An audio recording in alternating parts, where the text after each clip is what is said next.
This project started actually because since 2011, Brazil started changing his approach to treat patients with acute promielocystic leukemia. So just a summary, acute promielocystic leukemia is a subtype of AML, is the M3 according to the FAB classification. And acute promielocystic leukemia was a disease that in countries with high income, such as European countries or USA, you had a very good overall survival because the treatment there was with ATRA, the transretinoic acid, which is just vitamin A, together with chemotherapy. And there we have overall survival above 80%.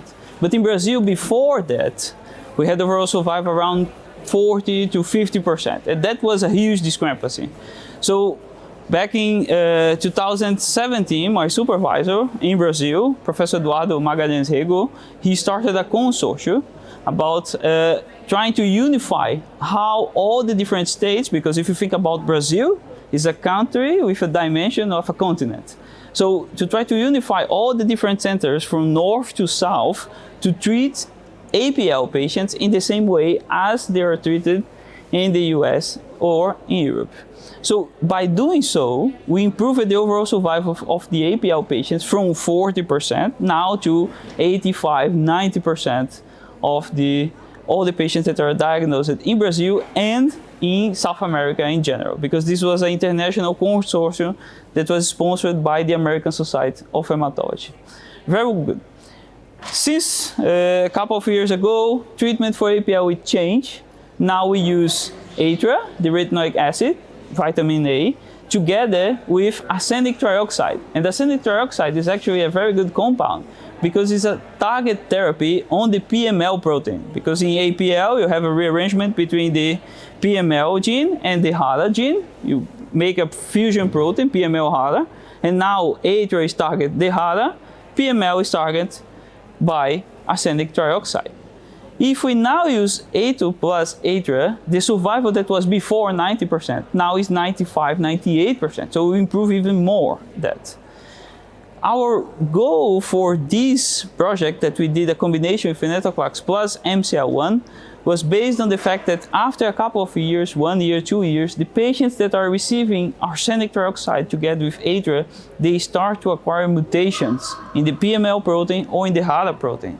And if that mutation happens, now you're insensitive to the best therapeutic option that you had before. So what can you do with that patient? This patient that now had a survival of 90%, it will be put together with all the other AMLs that had very poor survival. So one idea that we had was based on a simple observation. A very brilliant doctor in the University of Groeningen, Dr. Emanuele Amantuna, he noticed that looking at immunohistochemistries, the BCL2 levels in the APL samples were super high. And that caught his attention, and there we started to treat APL cells with BCL2 inhibitor Venetoclax that has been approved to treat AML by the FDA. So we start treating that, and we noticed that one thing that was happening is that APL cells treated with Venetoclax, they start to upregulate MCL-1 as a mechanism of resistance. So we decided to combine now Venetoclax plus MCL-1 inhibitor to decrease the mechanism of resistance and now target specifically this cell to achieve cure.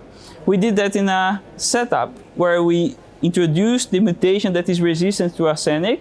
We treat these mice with Venetoclax monotherapy, and the combination showed very superior results in comparison with the monotherapy. So that's why we decided to do this approach.